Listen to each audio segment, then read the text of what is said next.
Welcome back to the only channel where we talk Grand Prix like the anime villains. Today, I don't even know how to explain this race. Because at the Japanese Grand Prix, we witnessed a teenager fumbling the start, Ferrari briefly cooking, Hamilton teasing another podium after the previous weekend, and Mercedes still winning like it's 2020 again. Yeah, this makes no sense. Lights out at Suzuka, and Antonelli messed it up. Bad start. Horrid start. Catastrophic start. From pole to P6. P6. Bro blinked and lost 5 positions. Meanwhile, Oscar Piastri launches like he's been shot out of a cannon.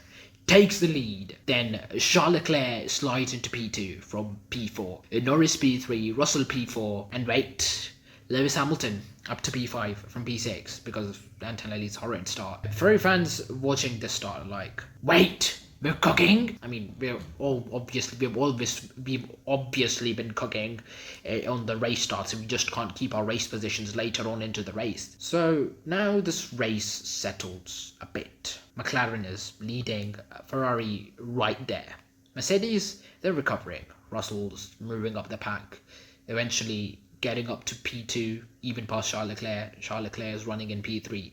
But he simply cannot catch Oscar Piastri, who had insane pace. Let me tell you, he has had insane pace this entire weekend. He has not run a single Grand Prix lap. And the freaking moment he runs a Grand Prix lap, he takes the lead. He was in the lead. He was just in the lead. He was controlling the race like pure magic. Russell was P2. He couldn't catch up to Piastri. His McLaren was way too quick for Russell. Even though Russell did overtake Lando Norris earlier on after falling behind him, then Russell was P2, obviously. Leclerc was P3, Norris was P4, and Hamilton, who had now been overtaken by Antonelli, was in P6, and Antonelli was in P5, and even Antonelli was moving up the order. He was like getting rid of the cars left, right, and center. First Hamilton, then Norris, then he was getting close to Leclerc when Norris decided to pit actually pretty early. He pitted on lap 17, which is a stupid decision now that I look back at it. Why Norris's decision was absolutely horrid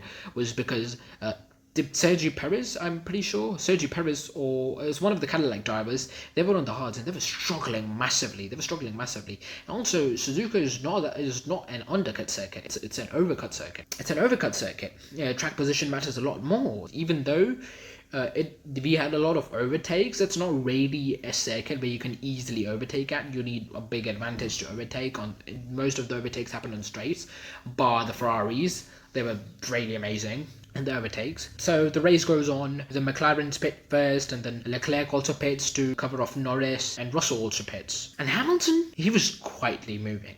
He was waiting. He was watching, looking like maybe, just maybe, from P6. I know it sounded insane at the time. Just there's a podium there, but I know he was thinking in his brilliant little mind. He was strategizing. Now here's where things get messy. After the pit stops, Ollie Bearman crashed. He crashed after George Russell's pit stop, and it was a 50D crash. Thank goodness he's out of there. He's out of there alive even. Because of Ollie Bearman's crash, there was a safety car.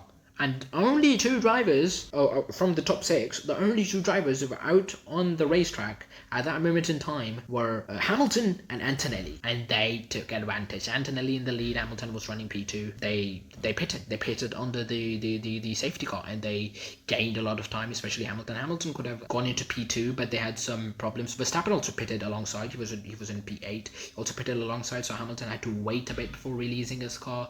And then after the pit lane exit, he didn't really accelerate like he should have, so he ended up in P4, even though it should have been an easy P2 for him. But he ended up in P4 because here's the situation. The McLarens and Leclerc had already pitted.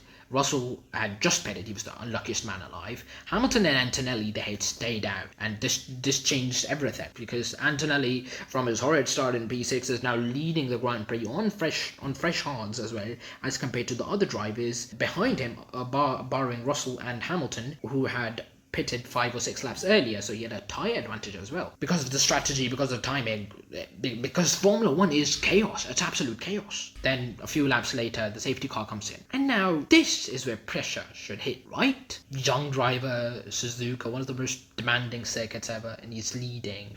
Nope. Antonelli just leaves. He gets that mushroom boost from Mario Kart. I'm taking a book out of Leclerc's page here. He's taking that mushroom from Mario Kart and he's just gone boom, bang, zoom, vroom, and he just disappeared into the distance. By the end of the race, he is 15 seconds ahead in the lead, by the way. That's a statement.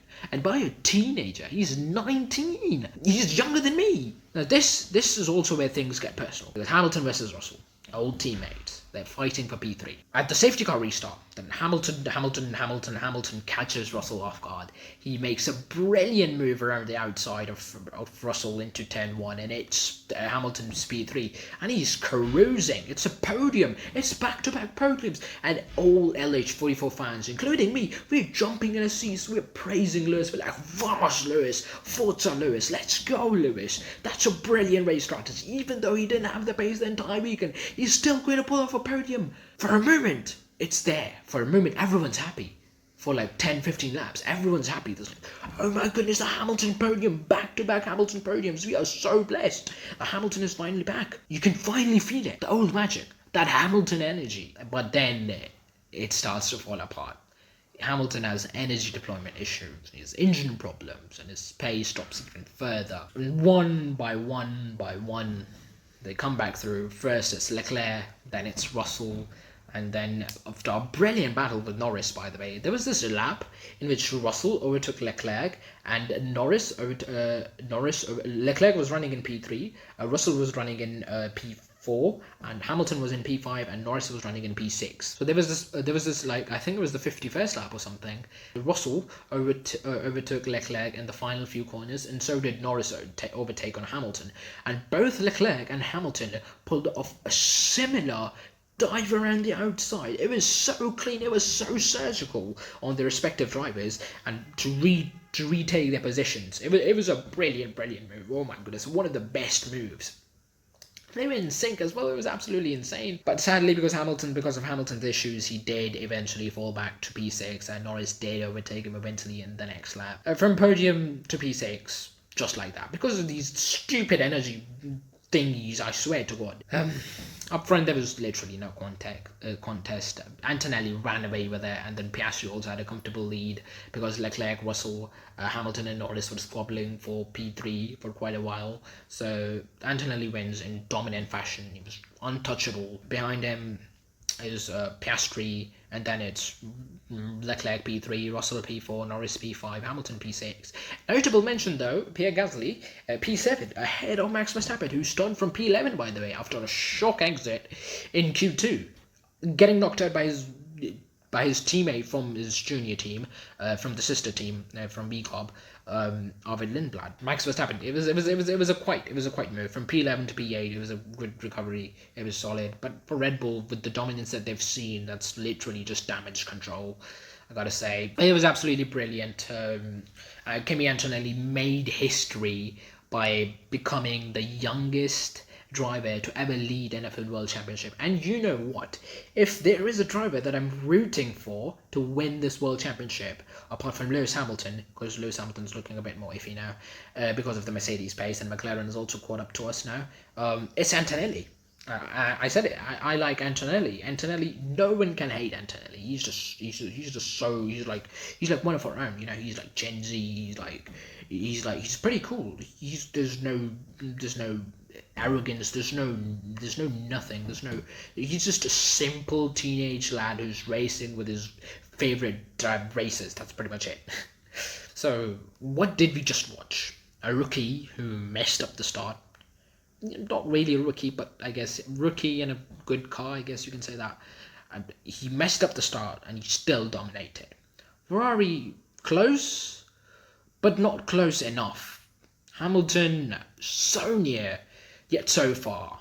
And Formula 1, we are entering a brand new era. Because if this is Antonelli under pressure, what happens when he's comfortable?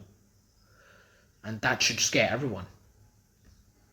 That was it for me, lads. Hope you enjoyed it.